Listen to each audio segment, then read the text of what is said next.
Hello everyone, it is Christine here and I'm excited to be back to share another square that I've created as part of the Great Big Little Stitchery Swap, which is being hosted by the lovely Annie Claxton over at Arty Farty Annie, so be sure to check her channel out.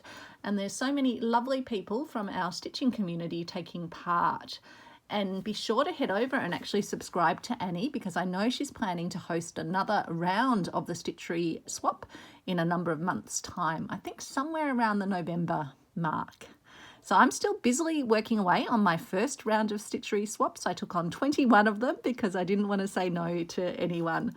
I did in the end have to take a second list, which will be part of a second round of swaps for me, just because I knew I wouldn't be able to get through more than 21 before the end of August and get them off in the mail to their owners. But I'm honing in on my target, but I'm still spending a lot of time making sure that each square is totally bespoke and unique for the person that I'm stitching it for.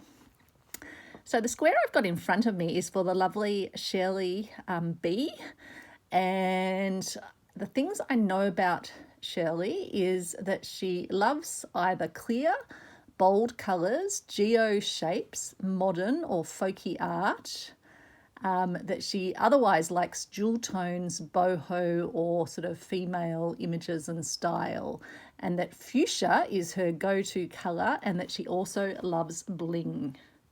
So I've tried to incorporate quite a few of those elements in this super vibrant square.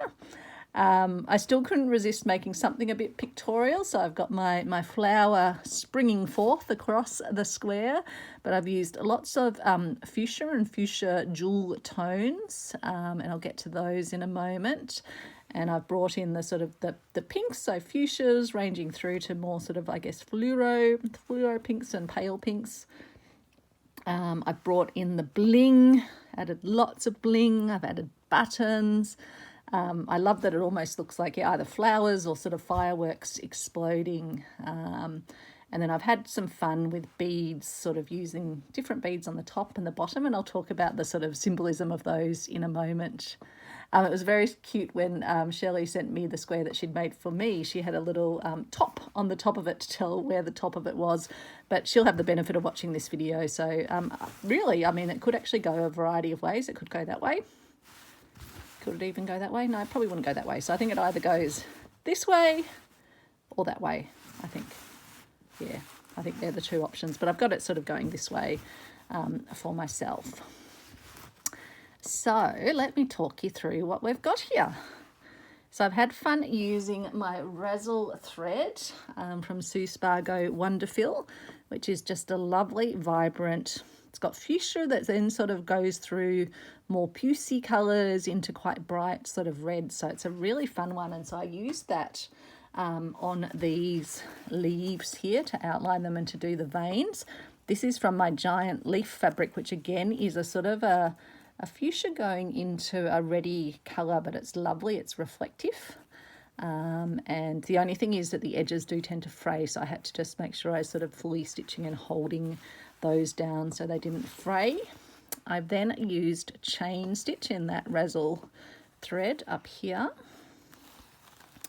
And that brings us up to our little hexagon flower. So I had this gorgeous Japanese style fabric that I got in a recent lot of goodies from the purveyor of Reclaimed Textiles. And so I thought, oh, that would be perfect to make some little hexy shapes out of. I know it's brought a bit more purple into it, but I thought, no, purple's a bold colour as well. And it did have those lovely pink and fuchsia accents on it.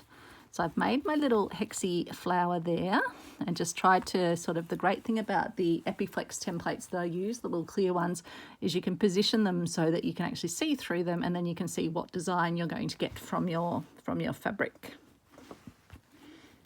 I've then used some lovely little beads to add that bling to it. I've also had fun using sweet, sweet little buttons. Look how gorgeous that little button is. I do have to battle sometimes to let my little buttons go, but I've got jars, I've got nice sized jars of of buttons. That's just my mixed jar of pinks with a few other colours thrown in. So I've got plenty of little buttons. It's not like I have to save and hoard them all. So that's one of the cute buttons, another little cute button over here. And then I had these gold sequins as well, which I think I've had for ages. Originally would have been $1.25, so probably had those for a while. It's a lovely little gold sequins. And so I use these pinky pearlescent beads on the top, sort of half of it. And then I use these little seed beads in a really good fuchsia colour on the bottom, because I thought they were almost like little seeds falling out of the seed head of the flower. And then these were like little dewdrops or something sort of twinkling behind the plant. Some more sweet little buttons. I love the ones with the 4 little segments on it, because they almost look like little petals on a flower.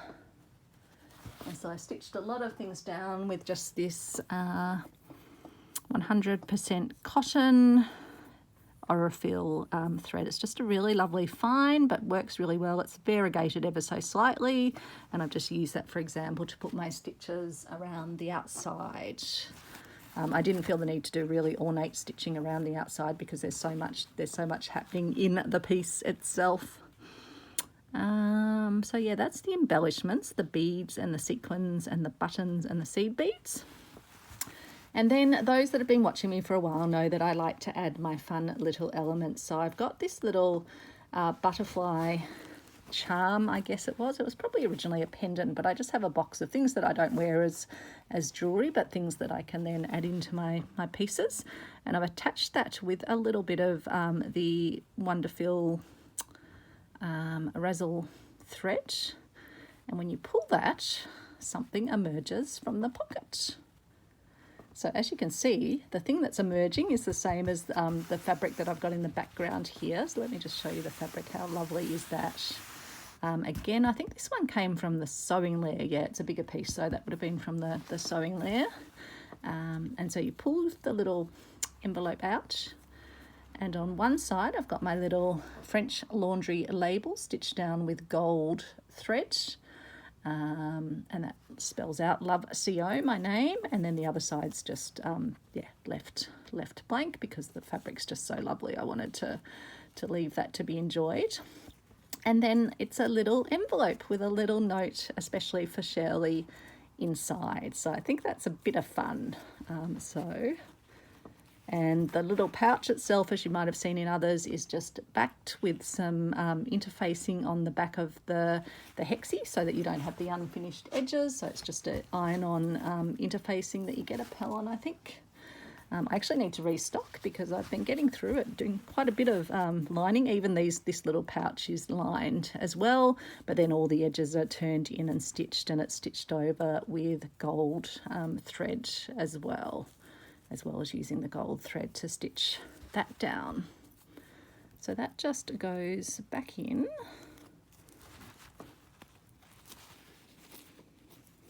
So to get it the right direction. No, that direction's the way it goes.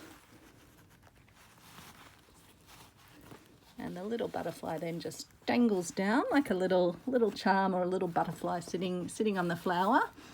And that is the front. And then I know people like to see the back, so you can see I quite like that it's got the leaf shape. This thread gets particularly sort of like fluffy at the end when it's just left loose. And then you can see quite a bit of gold thread where I was stitching down all the gold sequins, and then the stitching I've done around the outside, the stitching down of the hexagon. And then as I've moved around and put the beads and the seed beads and the buttons in place. So that is the square for Shirley. So I hope she likes it. It's definitely got bling going on, and it's definitely got vibrancy. I hope it's got enough of her favourite jewel and fuchsia and clear and bold and geo colours and designs in it. And I hope she likes the little surprise. So thanks so much for watching, and I'll be getting on to stitch my next square. Thank you everyone. Take care. Bye.